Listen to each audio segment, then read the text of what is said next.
Hey, everybody, welcome to Breakfast All Day. Matt, Christy, Alonso, we're all here to talk about catching up since the last time we were here. What's going on in the world within and without the pandemic and other sort of showbiz tidbits. As always, Christy has a list and Matt has marquees. I do, and let's start with Matt. We've gotten, I think, more of a socially conscious kind of civil rights-minded marquees this time around. Fewer pandemic ones, more about what's going on. You've got the signage, you might as well use it. Yeah, yes. So Matt, take it away. Sure. Let me share my screen and away we go. All right, so this one is what I've opened the clip with, which you guys have not seen till just now. This was out of USA Today, actually, and it's taken by Paul Meyer. It's the Finger Lakes Drive-In in Auburn, New York. And in case, for those of you listening at home, it's got a picture of Uncle Sam saying, "I want you to wash your hands in the nearest sink." Also, there's a minion between the car, the super cool old car at the top of there. And the old projector. And the old projector. There's a lot going on here, yes. There's a lot going on.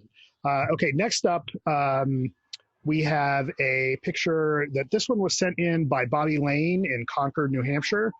It's the Red Rivers Theater, or the Red River Theaters, and their marquee. They still have a poster up for Portrait of a Lady on Fire, but more importantly, their marquee says, "Injustice anywhere is a threat to justice everywhere."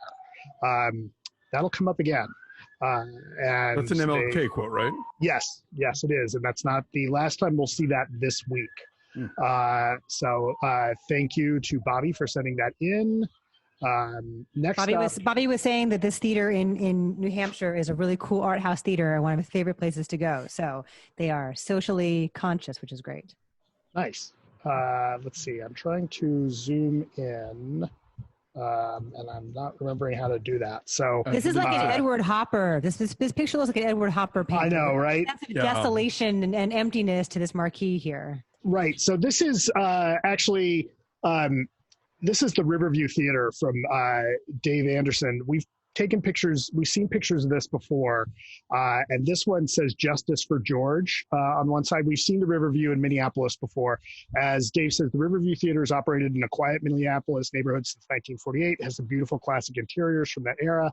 These days, it shows a mix of second-run movies and special screenings, including everything from Hitchcock Fest to live MST3K shows, to being one of the venues for the Minneapolis-St. Paul International Film Festival. These photos don't show the theater in its most telegenic light since it's closed down for the pandemic and boarded up during the protest, but it does show its heart. So the other picture says, on the other side of the marquee, it says, "I wake up every morning believing today is going to be better than yesterday." That's a quote from Will Smith. Thank you, Dave, for sending those in. Next picture, this comes from Dr. Rob Champion. This is the Metrograph in New York. And their marquee above their box office says, "Say her name, Breonna Taylor." And then it says Black Lives Matter behind there. In case for those that may not have remembered, Breonna Taylor was shot by cops after a no-knock warrant. The recent police report is absurdly and scandalously empty. So we also remember her and hope that things change. All right. Eight times she was shot while she was sleeping in her bed. Right. And Louisville has now passed a law regarding those no-knock warrants, but they have yet to prosecute any of the police officers involved in her murder. Of course. Okay. Next up, this are some more pictures from Mark Francis Dawn. He sent us pictures last week, and he sent us some updates. So last week, he gave us pictures of the Balboa showing the virtual screen at cinemasf.com. Now they've changed their marquee to reflect Black Lives Matter. And as Mark writes, fighting the good fight, the Balboa Theater now has Black Lives Matter. Also, a friend in Petaluma, about 30 miles north of San Francisco, sent me the Mystic Theater. That's this next picture. They are somewhat optimistically saying that they were going to be open Wednesday, 6:10, which Mark has since gone on to say that they actually are now open. Really? Well, California can open theaters now, which we'll talk about later. But yes, we will. Mostly a theater and music venue, but they do have special event, independent movies. And although most of, I believe he still says many events are postponed through the end of June, according to their website. But their marquee says, "Welcome back, friends, open Wednesday, 6:10, which, again, Mark says that they're open. Beautiful old Art Deco styled marquee there. And then it says, "Be safe, we got this." So hopefully everybody's being safe. And then one more picture from Mark. This is the Phoenix, or Mark's friend sent this. This is the Phoenix in Petaluma. The Phoenix was a cinema in the 70s. Now it's a music venue, and their marquee is terrific. The marquee says, it reminds us, without Black lives, no jazz, blues, funk, soul, reggae, hip hop, and no rock and roll, which that marquee speaks the truth. Beautiful building there. I guess if you are in Petaluma, check out the Phoenix. All right, next up, this is a picture Tim Garding sent us to the Instagram page for the Tampa Bay Times. And we talked about this quote a little bit earlier. This is the Martin Luther King quote that says, "Injustice anywhere is a threat to justice everywhere" on the marquee. That's the Tampa Theater in Tampa, Florida. And on the left, there's a photo of George Floyd, and on the right, a photo of MLK. Right. And then our last picture is a little bit on a lighter note. Our good pal, Daniel Sibner, who sent us a bunch of pictures of marquees, found something a little different this week in the West Village. Took this beautiful black and white photo of, Christy, I'll let you say the name because I'll mess it up. La Bonbonnière? Yeah, La Bonbonnière. There was like a little snack place. Yeah. So they have burgers. It looks like a time capsule, like from the 40s. It's black and white, and it's beer, breakfast all day, and wine. Right. Although this, right, all the signs do say follow us on Instagram, GoFundMe for La Bonbonnière. So that is a recent picture. But I like it also says beer breakfast all day. If you read that too quickly. Or all day wine. Right. Or all day burgers, wine. They have wine. What more do you need? So this is a beautiful photo. They have beer breakfast and they have all the day wine. It's very evocative. So thank you for sending that. It's nice to see that we are still out there in the world. Thank you guys for all of those. Yes. Yeah, thanks everybody for sending those in. That's it for the pictures this week. Cool. But as a reminder, you can send those to us via Facebook on our Breakfast All Day Facebook page. You can send them to us on Twitter or Instagram, however you want. And these have been fun to put up, so feel free to pass any on that you see. Thank you. We love it. It's been so much fun. We've got a lot of news, like actually substantial news, and then some stupid stuff too. But the thing we've been so hard talking to tell about, the difference. the thing we've been kind of dancing around the last couple of days is the fact that today in California, a lot of stuff can open, including movie theaters. Now, that is not happening in LA County yet. I don't know if Ventura County is. I just did a quick search on my phone for movies in like Anaheim, for example. I don't think Orange County is opening theaters yet. But elsewhere in California, as we saw from this marquee picture we had, theaters are opening, and it's under certain restrictions. It's not a free-for-all. It's 25% capacity or 100 people, whichever is a lower number. And I don't know whether individual theaters are requiring it or counties are requiring it, but I'm guessing masks rather. I'm guessing spacing out in the theater. So I'm still really squishy about this, you guys. I am not ready. I do not think it's getting to the point where I feel like I'm getting gaslighted, like so many people and so many just now. True. But I mean, especially now, I've just suddenly decided, it's done. We're good. It's over. Like everybody got bored with this somehow. Yeah. And we're just going to move on. I was like, no, like substantially nothing has changed. We just had a huge spike in LA County following Memorial Day, I'm sure was probably the thing, and it's just like, there's nothing that indicates to me that we're at any better a place to cope with the numbers getting worse than we were a few months back. And so, yeah, you can open the theaters because, Christopher Nolan insists upon it, but I'm not going. I'm sorry. Right. And there is stuff before Tenet. I mean, Tenet has sort of been like our goalpost out there, but there are things that are opening before that, including, as we've discussed, I think last week, The Outpost, this Rod Lurie Afghanistan war film based on this Jake Tapper book, is going to open like for one night in 500 theaters on July 2nd before going to streaming on July 3rd. And then Sony is releasing this romantic comedy, The Broken Hearts Gallery, on July 10th, a week before Tenet. That's got Dacre Montgomery, who is the hot mulleted dude from Stranger Things, hot mulleted Billy, and Geraldine Viswanathan. So that's on July 10th. But of course, before then, there was supposedly the Russell Crowe action movie, Unhinged. They're unhinged to try to put it in theaters on July 1st, which is in like 3 weeks? Today's July 12th. Anyway, it's all out there. I'm really curious if any of you guys in the U.S. are going to theaters. If you're in California and places in California that are not where we live, please tell us what it looks like and what kind of precautions you're taking, because clearly we are not going. A critic that I know who lives in Utah, who has a YouTube channel called Rachel's Reviews, went to the movies in Utah last weekend where they had reopened. And How was it? Well, they were showing repertoire. I think she was going to like a Harry Potter movie or something.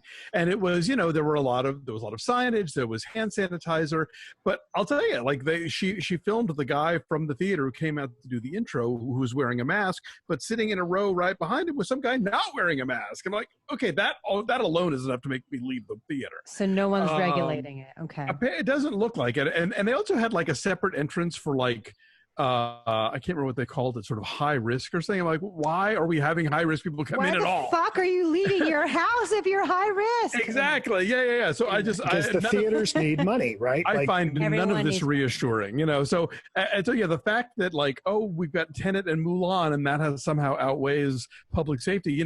Fox Searchlight today announced that they're going to release Armando Iannucci's David Copperfield movie in mid-August now theatrically, and it's like, good luck with that. I don't, if there were anything happening towards like treatment, tracking, any of that stuff, then okay, sure, I can see where we slowly move toward this stuff, but nothing's changing, and they're just deciding, nope, we're going to reopen now.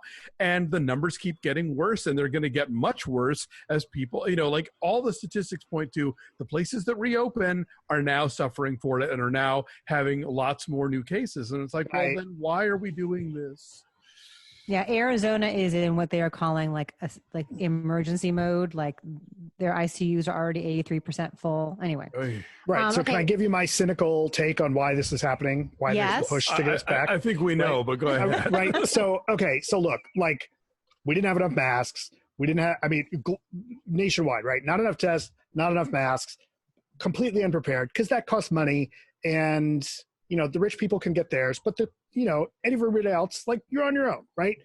Okay, so then this big thing happens, and everyone's got to, like, shut down the economy because we all got to stay home, right?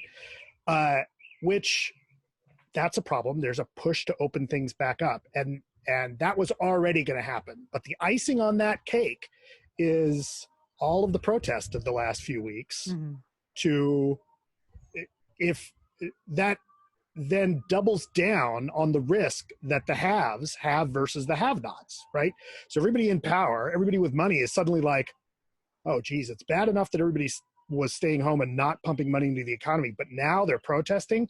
Hell no, we can't have that. So we're going to get everybody back in business and back out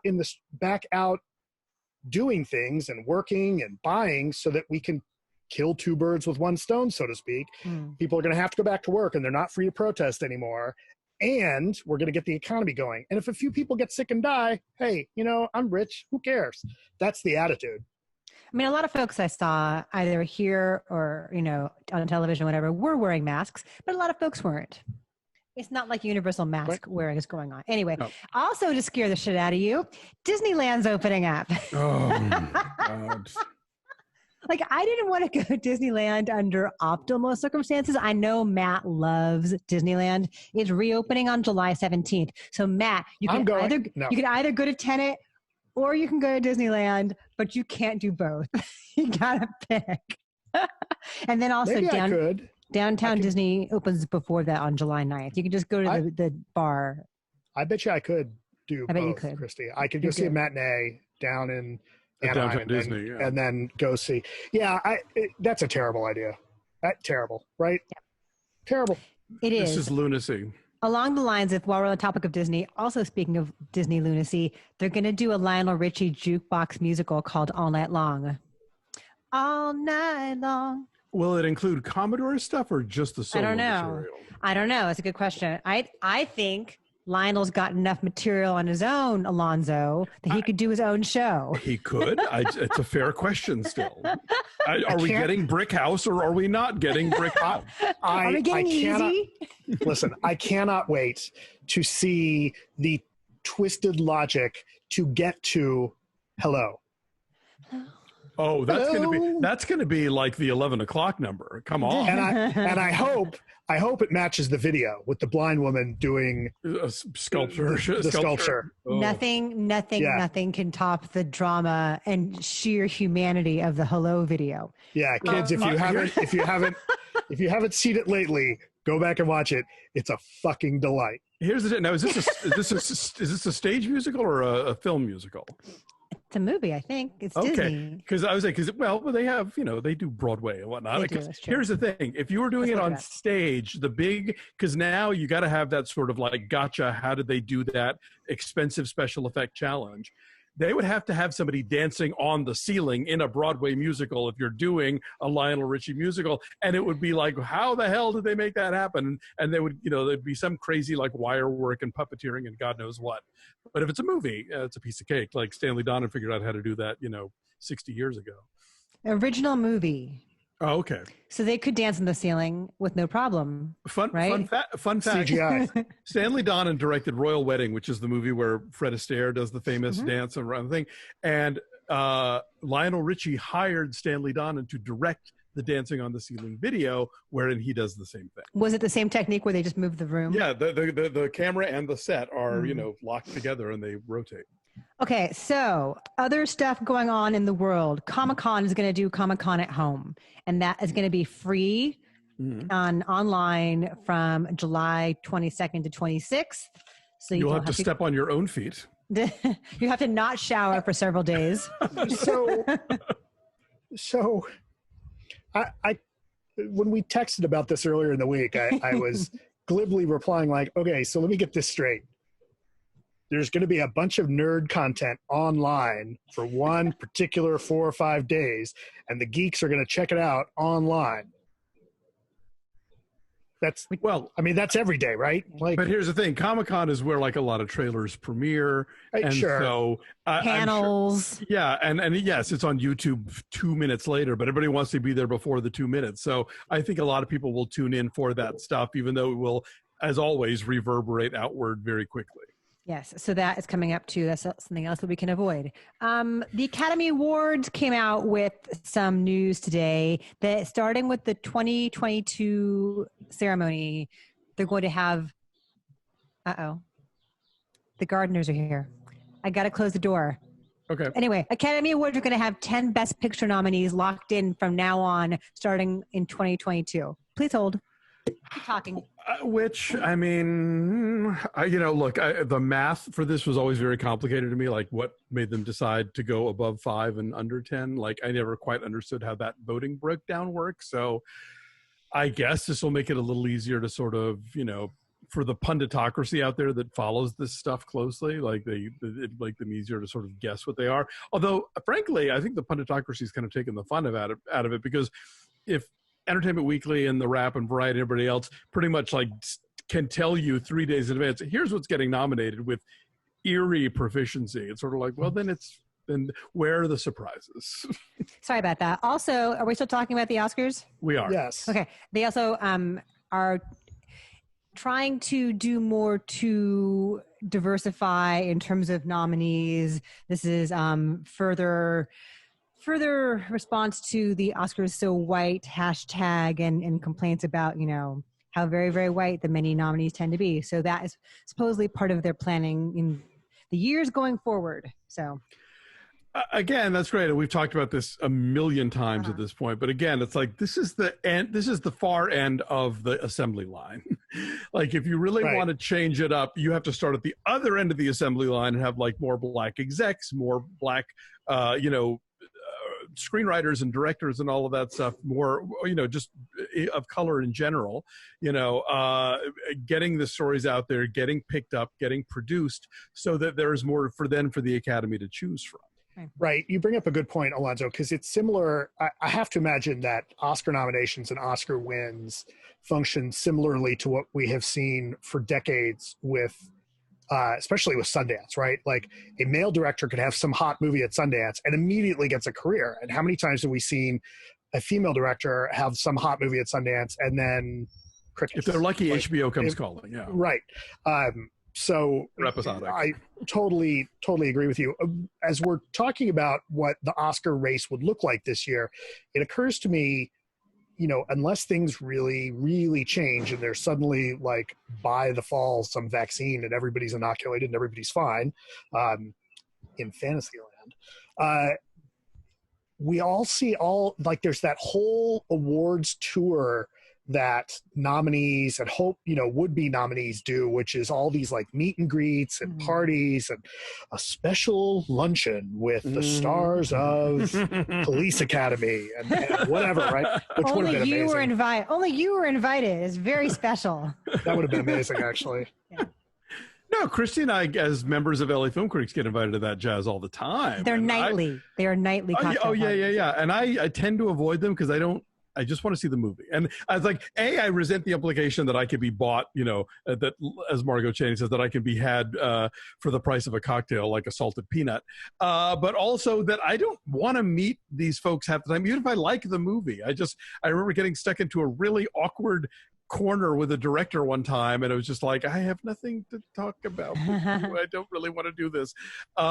But yeah, you're right. There is so much of that kind of pressing the flesh, schmoozy stuff that happens in award season that I'm sure already there are think tanks, in LA devoted like, how do we sex this up? How do we make an exclusive Zoom gathering really, like pull it off? So yeah, exactly. Yeah, I don't know what that, maybe it becomes a meritocracy this year. I don't know. Let's not hold our breath. No, this year they're going to introduce sexting to the Oscar race. Oh my God, I'm not sure I need that. For your consideration, send nude. Speaking of white people, paging Hollywood elsewhere. Oh my God, he would like that. Right? Speaking of white people, there's this video that a bunch of very, very famous people have taken part in called "I Take Responsibility," and it was produced in concert with the NAACP. And it's a bunch of people. It's amazing A-listers like Sarah Paulson, Julianne Moore, Aaron Paul, Stanley Tucci, Mark Duplass is in it, and they're like, I take responsibility. I take responsibility. I take responsibility. And again, their hearts are in the right place. It is so sanctimonious. Aaron Paul, love his work. I really do. He's so melodramatic and like they're all acting the shit out of it. And like they mean well, but it's making this issue about them. There is a term called performative allyship, and this is literally performative. This is that. Like they're performing it. Yes, absolutely. Their intentions are all in the right place, and is the NAACP pranking us? Because I can't imagine they thought this was what they were going to get when they came up with this idea. I mean, yes. On paper, I agree with what this is about. I think that the people in this culture who enjoy white privilege have to start like stepping up, have to take responsibility for things, have to be proactive in how they deal with this stuff. But man, this is the Imagine video all over again. It's like, I know you mean well, but this is, as the kids say, cringe. It is. It's painful. I think it's actually a little bit of a missed opportunity.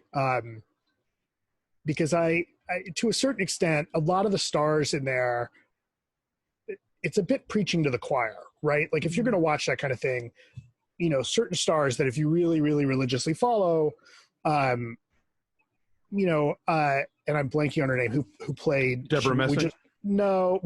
Deborah Messing is a great example, right? Like if you're enough of a fan of Deborah Messing, or we just watched her in Mrs. America, Sarah Paulson, right? Like if you're following Sarah Paulson, like, you know where she is on the scale, right? So, and chances are you're probably along those lines. But a little bit like Aaron Paul,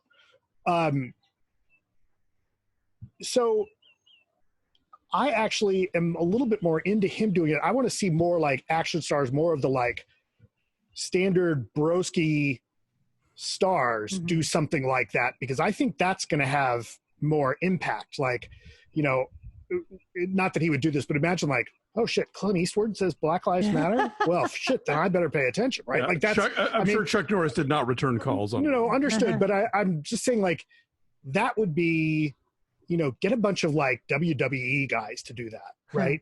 That I think that's where, like, that's the audience that you, as a marketing guy, like that's where you got to chase. Although the other missed opportunities, I think I texted you, is like, really, you want to see Aaron Paul as Jesse Pinkman yell like Black Lives Matter, bitch, like, right? Which that would be enough. Along these lines, though, you have Lady Antebellum, longtime country band, has changed their name to Lady A. Good. It just occurred to them that the use of the word antebellum is potentially problematic. And they had this whole statement that they put out about how they came up with the name of the band while they were in some beautiful old house in the South, and they wanted to be evocative of a certain place and time, but like it didn't occur to them until now how that might be interpreted as hurtful. When their drunk dialing song was a huge hit and winning all kinds of Grammys, like it didn't occur to anybody to complain, hey, Lady Antebellum, that's a problem. So they kind of always colloquially went as Lady A, and now that's like their official name. It never occurred to Soup Plantation either. You know, I mean, like, it's amazing. I'll tell you, here's the thing that I've noticed. Shit, that never occurred to me with Soup Plantation until just now. It's like, from all the cooking at home we've been doing, like, okay, I know about the triangle trade. I know that molasses was a part of like the slave trade in the early years of this nation. But to this day, there is a brand of molasses that is plantation, and there is another one called Brer Rabbit. It's like, could we stop this, please? It's embarrassing. Like, you know, yeah, I mean, welcome to the 21st century, Lady A, but you know, better late than never, though, right? Sure, no, of course. And it took Warner Brothers this long to realize that Gone with the Wind might need a outdated cultural representations warning. Like, right, we were going to get to that, so that's a good segue to the fact that HBO Max briefly pulled Gone with the Wind off of its lineup, and then now is putting it back in, but with some historical context. What's interesting about Gone with the Wind, I did an article for MSNBC for like the 75th or 70th anniversary. It's been a while now. But, you know, I went to the Academy Library, as we often do for these kind of articles, to do research. And I assumed that there would be like a sort of unanimity among Black film critics against Gone with the Wind. But nope, never. There's not a monolith in these things even when you expect to find one. Donald Bogle, who is like a leading scholar about Black American cinema, writes about how the Mammy character is actually this sort of great, strong representation of a kind of woman that existed during that era, and in general, like, is in favor of the film, and talks about like stuff that was in there that got cut out, that Selznick was like, no, that's too much. Obviously, yes, there's a lot to unpack in that movie. The Klan is presented rather heroically, like, you know, yes, all of it. And I think that, you know, unlike something like Birth of a Nation, where not only is it politically, you know, just like very nightmarish, but a lot of what have been credited as, you know, sort of cinematic inventions by Griffith were actually done by other filmmakers before that movie came around. I think that Gone with the Wind, you know, by all means, put all the warnings on it and all the stuff, but I think there's enough in it of artistic merit that it should continue to be part of the conversation, and that conversation should actually include all the stuff that it does wrong. Right, and it needs to be seen, and you know, and if I've seen it on a big screen, you know, because I had the opportunity to back in Dallas, of course, a long time ago. Chris had never seen it, so I dragged him. This is, you know, like 20 years ago. Oh, I grew up in Atlanta. It was a religion there. I'm sure they have like annual sing-alongs probably, right? It got reissued a lot, and like Margaret Mitchell's house is still like a tourist site. So while we're in this general realm, let's talk about NASCAR. Because NASCAR is now abolishing use of the Confederate flag at its venues and its events. Good. As somebody said on Twitter this week, who would have thought that the left would get NASCAR and the right would get Harry Potter? So does that make a difference, though? I mean, I see that there are all kinds of like vocal assholes who are like, I'll never go to a race again. And there was some driver who had like 0 wins. Oh my God. Yes, that was I'm amazing. never going to drive in NASCAR again. So let's be clear. That guy's in the 3rd tier series, right? He's not even racing the cars. He's racing the trucks, right? They have trucks? Is it like NAS trucks? Yeah. This was new to me. Yes. So it's like their 3rd tier series. This guy's record-setting best year for him that he's ever done had him at 33rd in the standings. In like 2006 or something. Yeah. So guy's never been a winner. So of course he's upset about the big flag for the losers getting taken away because that's all he's got. That was the best headline was something like, NASCAR driver retires with as many wins as the Confederacy. Right. No, the other one I liked was they would show the final lap flag, which is all white. It's like, well, they're keeping this one Confederate flag.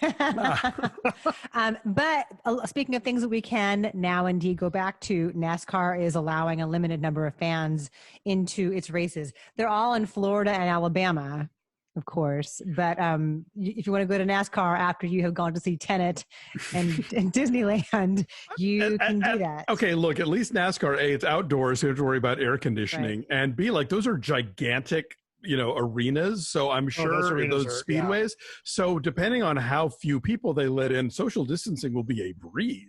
Yes. Cops has been canceled. Good. I was not aware that there were still new Cops episodes being made. Sadly, Cops have not been canceled. No, they're not part of cancel culture. So is Live PD, right? Live PD also. Live PD also. All episodes of these shows have been pulled down.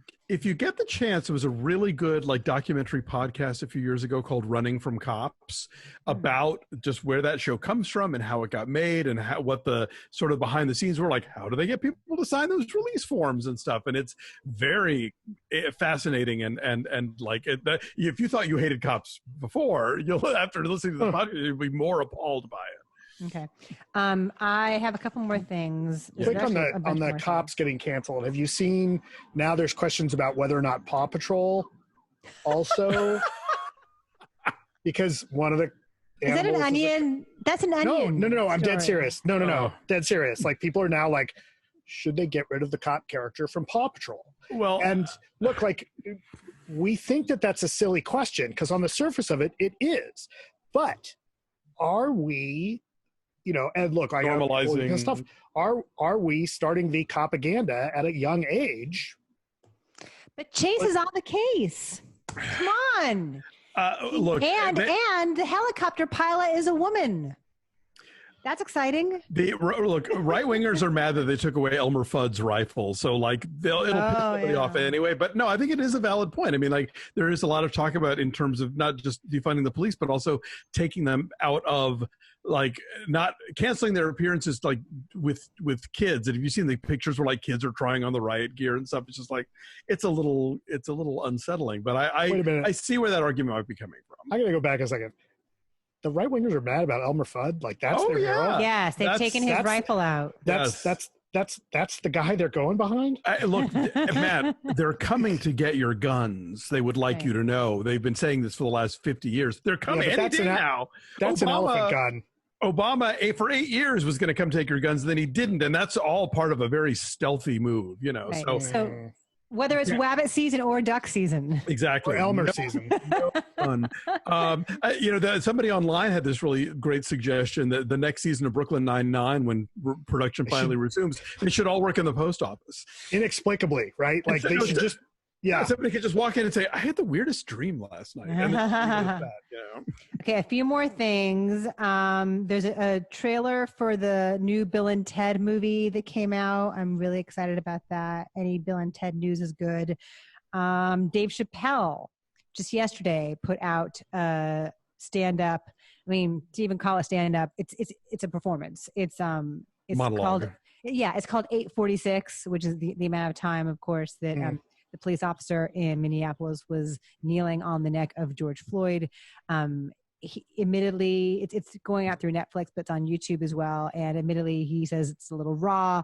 I started to watch it before we gathered here, and it's in, a yard. It's outdoors, and people are spread out in their seating, and they're wearing masks, and he's on stage, and it's he was just starting to get into it when I had to come and join you fellows. But that is out there, and I look forward to his voice on what is going on in the world a great deal. Yes.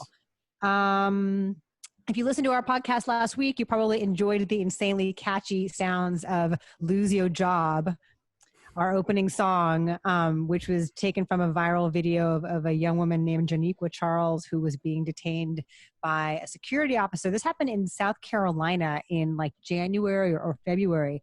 And she has been homeless. She has battled addiction problems. But when this video, became a song, it became an insanely catchy song and sort of a de facto anthem for the Black Lives Matter movement and all these protests that are going on. Her family found her and told her like, hey, you've become this kind of sensation. And the two DJs who are behind the song, DJ Sway, the remix god, and Marquees, are taking, money from the song to give to her to help her get back on her feet. So there's also a GoFundMe, I want to say, for her. So cool. If you've heard the song and you want to support the woman who inspired it, that is out there. Her name is Janiqua. And so hopefully she is getting back on her feet. And I think that is all I have for you guys. One thing we didn't cover was the Asia Kate Dillon story about asking SAG to change their awards. That's been discussed for a while, I feel like, though, in various forms. That suggestion has been getting out there, right? She specifically said they specifically said to SAG, it would be an acknowledgement of their and other people's identities to do away with that completely, because a lot of people just say actors are actors. As more and more actors identify as gender non-binary, obviously, then that prevents them from being sort of shuttled into some category, arbitrarily. I don't know where they've been considering Aja Kate Dillon up until now. I guess as in the actress category, because she was assigned to female at birth. AFAB is the terminology. But I see both sides. I mean, I definitely get why up until now it was important to have those categories, because you make 10 slots and like, how do you keep it from just being 10 dudes every year? Because, we occupy so much space all the time. But at the same time, like the actor and actress category assumes a gender binary, which is a paradigm that is more and more being abandoned as more people express their gender identity in different ways. And so I think we're going to be seeing in the coming years a lot more conversations about this. It'll be interesting to see like how it gets tackled and who takes it on first. Or do away with the whole silly awards industrial complex to begin with. And then you don't have these problems. That's not happening because it's making somebody money. But when would we get dressed up and look fancy? Whenever we want. What's a day? Right? Time is a flat circle. When we get into my new pool. Right. When does that happen? Probably August. Right, when you need a pool in the valley. Exactly. We will be there. We'll do an episode from the pool. Distanced. Yes. Yes. So take it away. I think that's it for news, I think. Oh, actually, the last couple of things I wanted to mention. First of all, You Don't Know Me is opening streaming today. Christy and I had the lovely opportunity to interview that film's director last year. Jeff McHale. Who works with Christy over at Spectrum. And so, it's a lot of fun. We screened it at Outfest last year. I got to do the Q&A with Jeffrey and with David Schmader and some other folks. So it is an exploration of the movie Showgirls and its initial sort of like dismissal by critics and the cult that has grown over the last quarter of a century for it. Matt, you just watched it for the first time, right? Yeah, I thought we were going to review it. And we kind of can't. You fuckos said no. Well, I can't give it a number because it was at Outfest. Christy can't give it a number because she's tight with the filmmaker. So I'm going to stand behind you and push you down the stairs. There you go. It's terrific. I learned a lot out of it. It's really, really good. It does a good job of kind of deconstructing the different kind of perceptions of it. They talk to, they've got a lot of archive footage of Esterhaus and Verhoeven. And Elizabeth Berkley. Yeah, and Elizabeth Berkley. I love the story when one of the people who's talking about it talks about the guy, the actor. Kyle MacLachlan. Kyle MacLachlan is basically like, oh, we thought we were doing something serious. Like, I don't care what anyone says. We thought we were serious.